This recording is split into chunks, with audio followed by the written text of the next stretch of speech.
Okay, great. So, last call we had, there's only three of us on the line other than myself. Last call we did not, I was regretful that we didn't spend time with enough questions or comments. So I thought we would begin there today. Maybe a question that you have, perhaps something to do with the videos that you're seeing, or maybe just a question. And it doesn't have to be about, I understand that there's a real tendency to think of the Excel community as a community that's dedicated to professional success. That would be very reasonable kind of process. It isn't. It's dedicated to success in both the personal and professional sphere of life, which I believe very deeply are interlinked. But is there someone who just joined the call, John? Yeah, it's Robin. I can't hear. Robin? Hey, Robin, how you doing there? Good, how are you? Just fine. So anyway, why don't we take a moment and start, if anyone has any questions, comments, either professional or personal, dilemmas they're dealing with, or just general statements. Does anyone want to begin? Does anyone have any thoughts? I love the Vince Lombardi books that I picked up. Why don't we announce who's speaking? So who's that? Of course. This is Shane. Shane. Okay, you like the Vince Lombardi book? Yeah, those are great. Talk about that for a minute. Oh, you know what? It was. I first picked him up and thought, okay, well, it's a coach, a Green Bay Packers, very famous coach, but his philosophy on building character, building people from the inside out, and seeing what his work is for what it is, and the truth, and just these little clips of wisdom into himself, into human nature, into just diving into what is it that motivates you and motivates people, motivates us, motivates me. And so and they're small bite-sized pieces of wisdom, which I really like because it's just enough to just. Do you happen to recall the title of the book you're reading? I actually have two of them, and no, I can't say off the top of my head what the title is. But one of them, I will tell you, was actually written by his son, which I think is better than the other one, because it is his son's, interpretation, but it goes into a little bit more of the background of how he arrived at this, or he puts context around these thoughts, and that's why I like it. Great. Well, for those of you who may not recall this fully, I mentioned Vince Lombardi, I think it was 2 calls ago, and here's what's relevant, or here's why I mentioned it, and I'm appreciative for Shane for getting it. Vince Lombardi was the most famous NFL football coach of all time. He's a tough guy, and if you go on YouTube and you type in Vince Lombardi's speeches or locker room speeches, you will see reenactments of some of the docudramas done about Vince Lombardi's life. They're really rough stuff, and great stuff.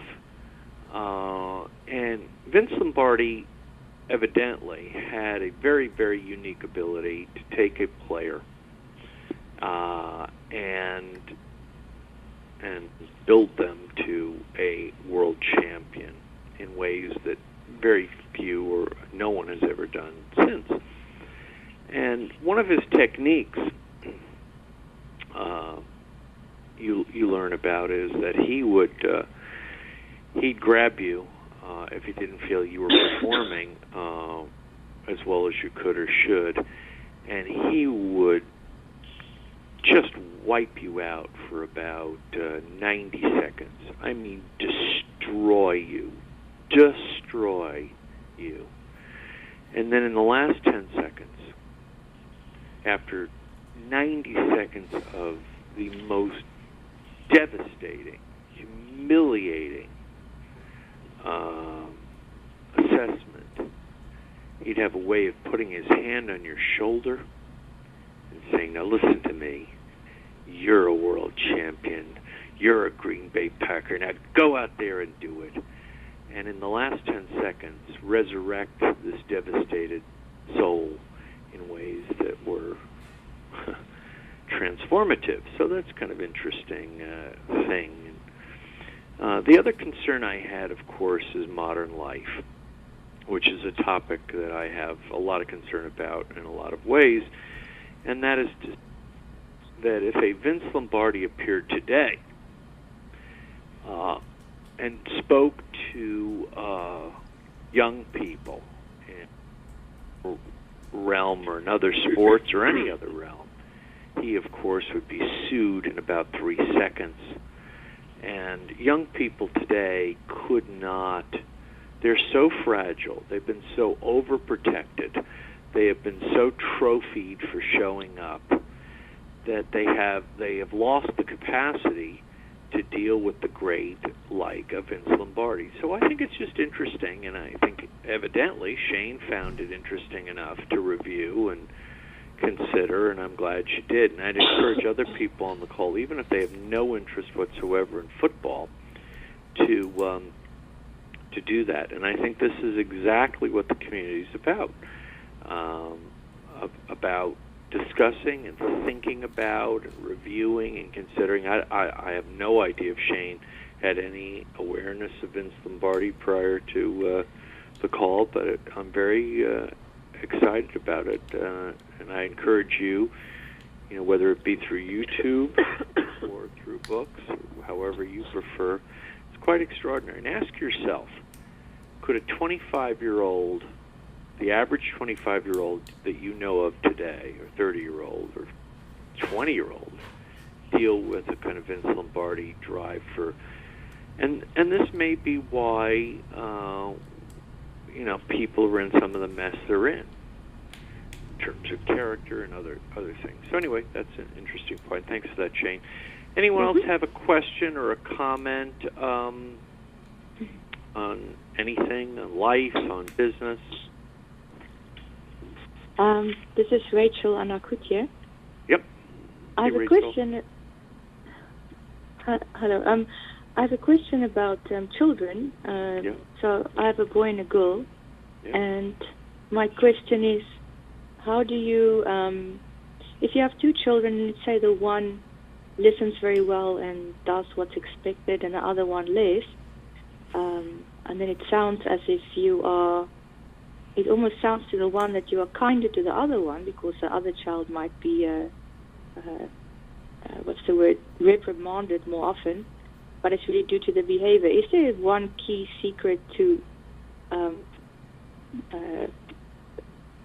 raise them in a way that they actually, that the one doesn't feel bad, even though the one is actually listening, not as well as the other one. So obviously they then hear more no, or don't do that, or rather do something else. For instance, Well, Rachel, I'm not a parent, as you know, and so it's somewhat arrogant of me to offer any advice on parenting. I can share with you things as a kind of social scientist that I've seen, and but is there any parents on the line that have any advice for Rachel? No? Then let me just say that as a somewhat of a social scientist, I've observed parents telling me that the complications of parenthood are that that one size does not fit all. Yeah. And that's the bloody complication, that you develop a parental style that's comfortable for you with one child that seems to work, and with the utter and complete disaster, and that doesn't work. And so it's bloody difficult. You know, if you're feeling some stress and some anxiety about that, best I can tell, join the club, because that's what, you know. Now, I've also heard some great parental advice from people who write about this topic, and the humorous way of putting it is, I've heard said in a kind of humorous way, look, Rachel, your children are going to hate you no matter what you do. So you might as well do the right thing.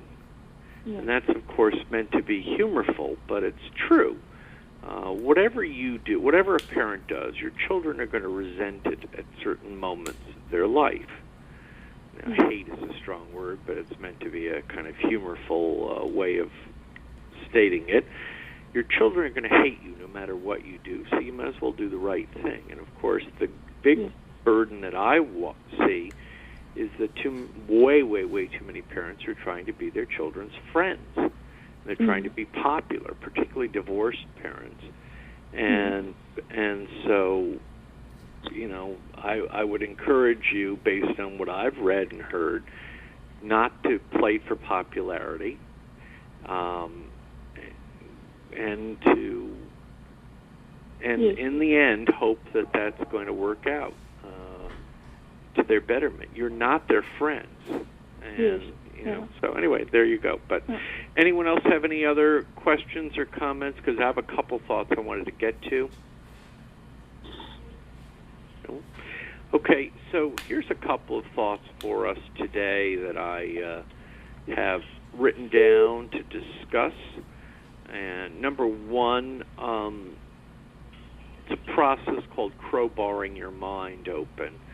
And essentially what I am wanting to discuss is that, particularly in digital life, too many people, from my perspective, are living in an echo chamber.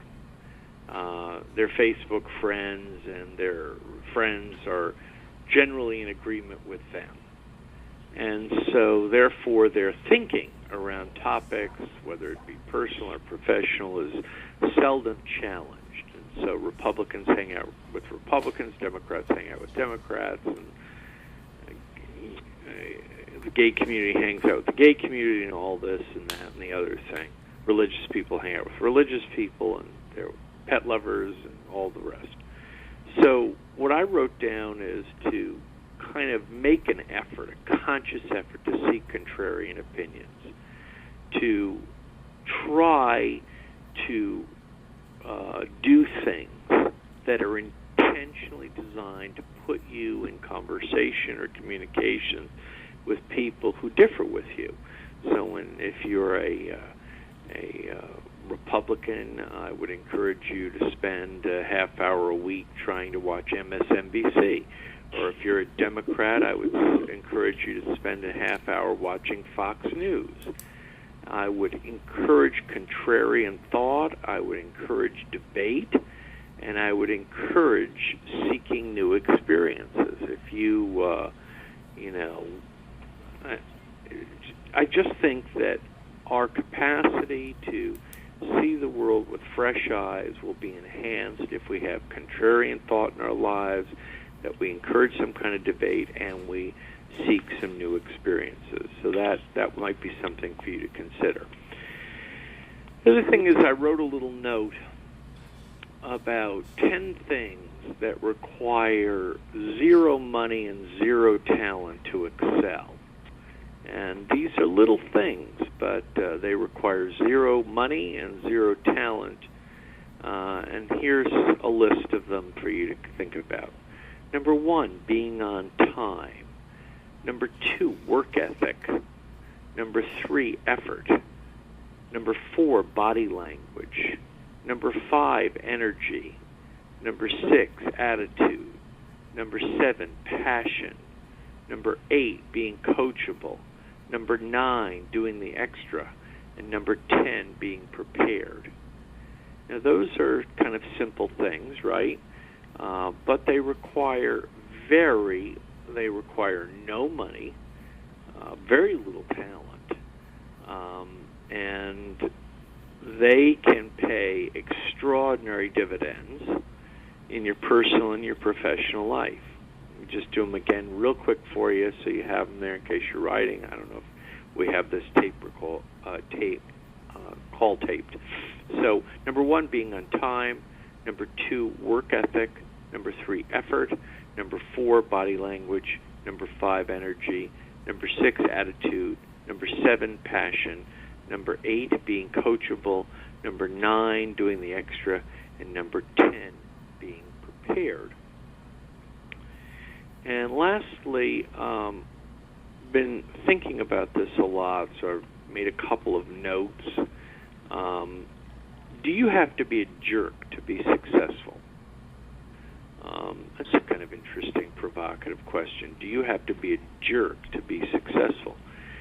And I don't know that I have a full answer around that. You may have your own thoughts around it, and maybe you want to think about it a little bit. But I think that the answer might reside in the paradox of you do not need to be a jerk to be successful, but you will often be perceived as a jerk if you are successful. And that is because most people are going to be bothered by an effort of a change agent or someone who is moving from one direction to the other. You know, if you are a boat and you're moving through a stream, you are going to create some ripples. And to those people who are being on the receiving end of those ripples, you will probably be perceived as a jerk. Now, one of the reasons you're going to be perceived as a jerk is because if you are in a competition with somebody and you win the competition, of course, the person who you have defeated has faced two possibilities in terms of their logic around their defeat. One is to say, well, I was beaten fair and square by a better person. Or the other is to belittle and blame the other person for doing something unfair, or and create no sense of responsibility around their defeat. And we know that there are many, many, many, many people in the world who have a problem with responsibility. They have an attitude problem. We all have an attitude problem to one degree or another, but they have a particular problem with responsibility. And they are going to keep having problems as long as they do have a problem with responsibility. Which brings me to my overall point that basically people are where they are because of who they are in their lives, personally and professionally. People are where they are because of who they are. And so to the question, do you have to be a jerk to be successful? Yes and no. Kind of paradoxical. No, I don't. Excuse me. I'm sorry. Sorry, I just wanted to apologize for my coughing. I have allergies today, so I apologize if that's hurt. Okay. No problem. So the paradox is that you may not have to be a jerk to be successful, but you may have to appear to be a jerk by many normal people's standards. And if you read, I would strongly encourage, if you're sitting on this phone call today and you've not read either of the great biographies of Steve Jobs, I can't encourage you more. They are spectacular. And Walter Isaacson wrote the defining bio on Steve Jobs. And if you don't like to read or you don't have the time to read, if you get it in your car as an audio book, you can probably borrow it from the library for free. It's extraordinary, and I promise you that Steve Jobs, although everybody acknowledges his brilliance and his greatness, was not always perceived to be the easiest guy to get along with. Geniuses seldom are. So anyway, let me just go around the phone call and ask people for their perspective on whether or not you feel, or in your life you've experienced successful people as often or always jerks. Robin, what's been your experience?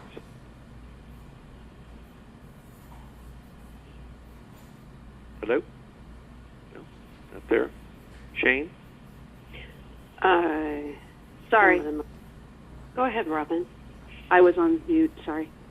Oh, no problem. I've been at my job for 26 years as a public relations director, advertising, that kind of thing, and at a law firm. And attorneys have egos, most successful people jerks? Every once in a while, I'd say. And when that occurred for me, I just confronted my boss and just said that's unacceptable. And at the time, it was. And I had my own way of dealing with it, but I stood up for myself, and it was inappropriate. Now, if it's appropriate, I've never been in a situation, luckily, at my job where it was just completely uncalled for and inappropriate. So I think I've been fortunate in being in the job I've had so long. I'm just very kind of insulated. So with people that I've known work at a so law long firm? that we all get along really well. So I haven't had to deal with it that much. So in my to the previous question, job. if I were in an elevator with you, Robin, or if I were at a coffee house and I said, "Hey, Robin, do you think that you have to be a jerk to be successful?" How would you respond? Absolutely not. Absolutely not. Okay, great. So let's do Robin as a no. Shane, how about you? I'm not much of a liar, but I would probably lie and say no. Okay. But my Good. my All right, belief but what is you really think is yes. You believe that to be successful, you have to be a jerk. well, Largely, not always, but yeah, there's always that conversation in the back of my head that my business is capitalism. Capitalism means one person wins, another person loses, and the thought that goes through the back of my head is who did you trump on? At what point in your life to get to where you are? And how bad was that? So when I see super successful people, that thought's there, and then I let it go. But yeah, I wish I could. And as it being a jerk, I mean, well, that's kind of how you behave, but. But I just want to remind the community as we're having this conversation. If you have a person you're working with and they are habitually late to work, right? They are always late. And around the 9th time they're late, you find a way, no matter how gently, to say, Sarah or Mary or Phil or Jose, I need to point out to you that this is the 9th time you've been late. And you are always late. And it is causing us and myself and the group a lot of frustration. Now, Mary, you either need to find a way to be here on time or find another job. Now, I promise you that during that lunch hour, Robin or Mary, Jose, or Phil are going to refer to you, no matter how you speak, as a jerk. Mm-hmm. And that's just how it is. I don't care if you give them a pack of gum or buy them a Starbucks card, they are going to think you're a jerk. So, Kim, what is your take? You have worked alongside some very, very, very successful people. Do you have to be a jerk to be successful? Yeah, well, as you know, Michael, my profession, I'm a lawyer, and I've worked in law firms and studios. Thank you.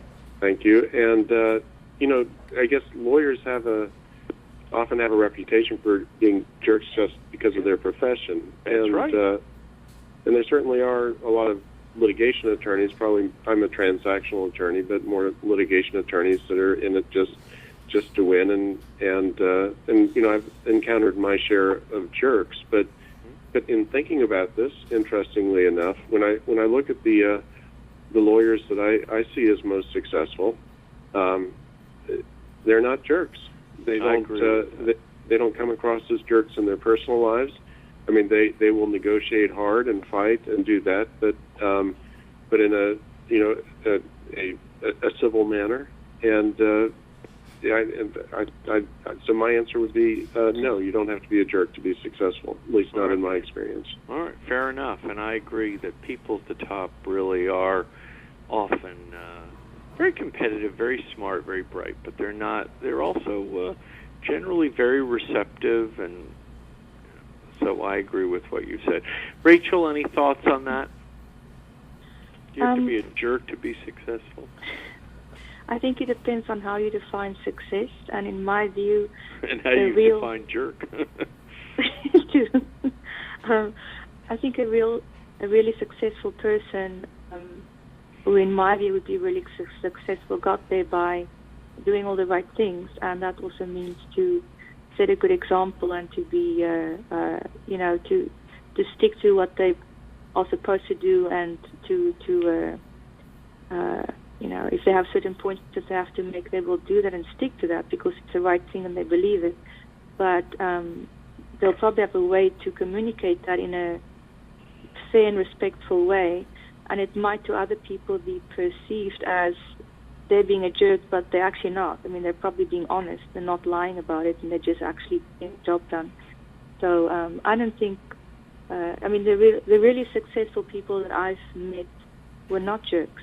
And it wasn't a problem for me when they actually told me, well, actually, you might adjust that one item because it's not working. And then, well, that was true, actually. I had to adjust that. So I think it depends. If for people who can reflect and also look at themselves, they will also not perceive those people as jerks. So right. I don't think the really successful ones are jerks.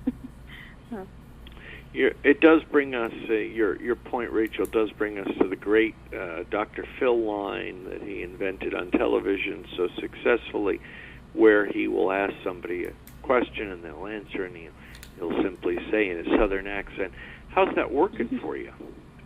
And, there we are.